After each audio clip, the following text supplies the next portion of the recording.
What is up, Pokemon fans, PCBL fans, and PCBL coaches? It is your PCBL commentator and analyst, Blake Trout. And I'm here to bring you another weekly summary of Week 6 of PCBL 11. So, interestingly enough, we sadly lost one battle to forfeits because we have a COVID outbreak. Shocker. But it is what it is. So I got about 6 battles for you guys to enjoy, and I'll probably speak on each one and not really go into massive detail. You kind of already know how the biz goes if you've seen this. So we got our fresh battle between the Sutopolis 7.8ers and the Village Bridge of Okaronas. Man, a lot of these. But let's get into it. Let's look at it here. Look at the team setup. I like it. Actually, going into this battle, watching it, one's lost 3 straight, one's coming off a pretty rough loss. We go into it. This is probably one of the best battles of the week, most likely. Just straightforward because it was just well crafted. Back and forth. The more I think about it, this is probably one of those instances where it's like, Pluto's not bad, he just keeps losing. But then again, looking at how Sean's doing his thing, he's struggling, but he's still going on. And it's one of those games where it's just back and forth, well played, well thought out moves. I don't think it was really unbalanced in any case. For like literally 20 or so turns, it was just a mental chess match. Where then it starts moving on to knocking out Pokemon for Pokemon for Pokemon for Pokemon. I don't really consider it to be the worst thing ever. You kind of see it's all really worked out. Decent plays have been made. Good old-fashioned pivoting. Now, I'm not a fan of massive pivoting, but just a lot of moves being well made and done. So, this is like a clean game. Just like a clean cut of steak that you ate. It was good, it wasn't messy, it just was really decent. And even though to the end, it just went back and forth, Shaman's losing everything. Going Rapid Spin, switching out, go for the Moonblast. Flare Blitzing, nope, that's not allowed either. I do really think that it kind of did fall apart near the end where it's just like, I didn't expect a Rocky Helmet Buzzball. See, I never expected that. And at that point, it was just already over, but still, really good game all around. Sean just had a better prep. I'll be honest about it. Sadly for Pluto, he loses his 4th straight game, and you solidify your spot in the top 8 at 4-2. Sean, congratulations. Pluto, like I said before, if you can't beat the better players, you're not making playoffs. Hopefully you take my advice going forward. So, here we go. We got the Wayward Cape Garchomps versus the Violet City Vulpixes. This game was sort of interesting. At the very beginning, a really nice move and trick by switching out Lagging Tail, which is just nuts. I find that really smart. It's another one of those cases where just Kenneth played pretty well, played pretty beautifully with certain sets. He's really taking the adventurous spot here.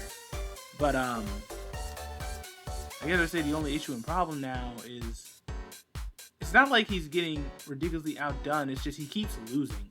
You want to root for him. You want him to win. I understand that. It's just, for being honest, it's just really, really tough. We just keep going back and forth. Like, he had this set here. This is a beautiful set. A rest talking Ursaluna.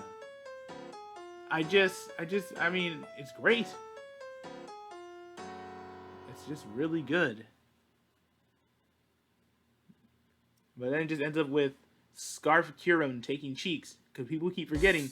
Kyurem's like, oh, hey, I got 130 special attack and no one says anything about that. Look what it did. But yeah, Dre got his 2nd win. Kenneth sadly loses another game. I think it's the 4th one in a row. It is what it is with that. Dre's still somewhat alive in this league. Go on to the next game. Right here. Number 3. What was this one? Nah, I'm just kidding. On to this one. This game was actually fairly disappointing. Nah, I'm just kidding. It wasn't. It was actually a pretty good game partially. But it's again another instance of where we were thinking, damn, does May have what it takes? She's been kind of getting clapped up a bit for early on. But she's really been turning it around a lot with her strategies, and I'm just very freaking proud. Get the likes of Troy, too, where she just said, you know what, frickin', I'm just going to win. It's just that continuous issue for Troy is the team fitting well? Is he making the right moves? It seems like he's backlogged. Like, this is reminding me of Season 7 Tangle Boots, where he didn't make playoffs that season. He was kind of on that sense of burnout. I mean, in this situation, he just didn't have any way to defend himself. All of his ideal pivots were gone. He lost all his defensive options early. He didn't protect it. And all to protect certain win conditions, I guess. Or he thought that, oh, it's okay. Like, we kind of got the lowdown on how that went. But, you know, I gotta say, May really played well. Outmaneuvered the hell out of him offensively. Freaking Zeraora having play rough. That's just good coverage. And another instance of Garchomp being pivoted in, switched in, to just die. It sucks. It's like, what do you even do here? And then the rocks didn't help with the chip damage. It was just a perfectly played game on May's part.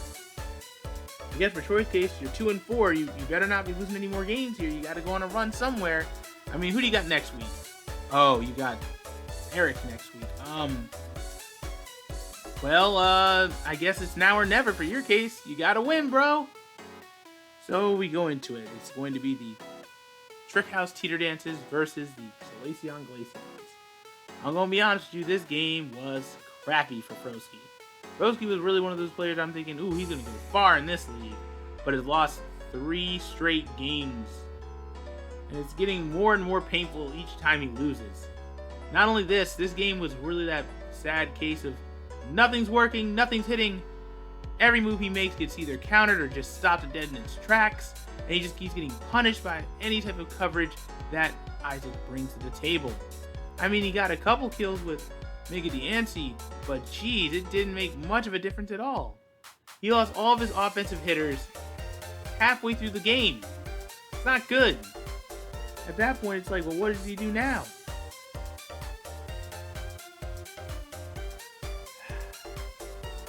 Sadly, the game does not end in his favor, and he gets smacked for a 4th loss. That's another body bag loss.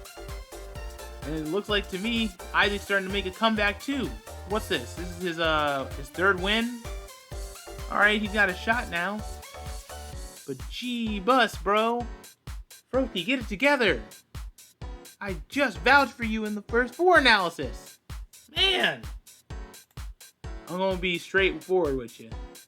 Coach Oak is having a bad time. It's like one of those disappointing cases of where he's just getting finessed.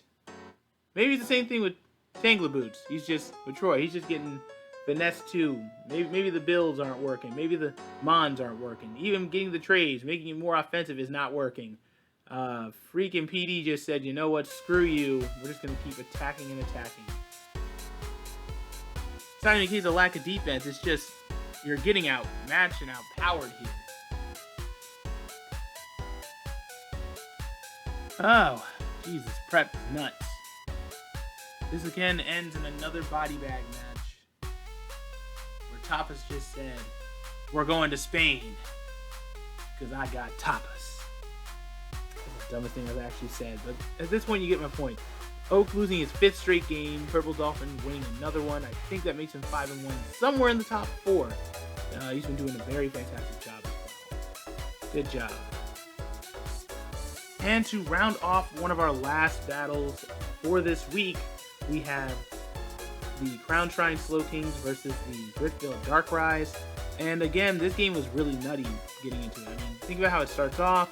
It's just setup, simple stuff, letting stuff go its way. I feel like it's one of those games where Oscar just had a really weird prep. Not weird, just a really good prep. Things worked in his favor. I mean, a special variant of Dracozolt, that's smart. Ice Beam coverage, make it Tyranitar, that's smart.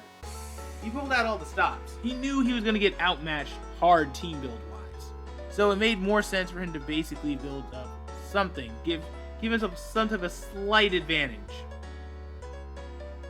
Which I think is probably one of the best moves Oscar's done. I mean, remember his issues being, oh, he keeps being too passive, he needs to be more on the ready, and he's doing it right here.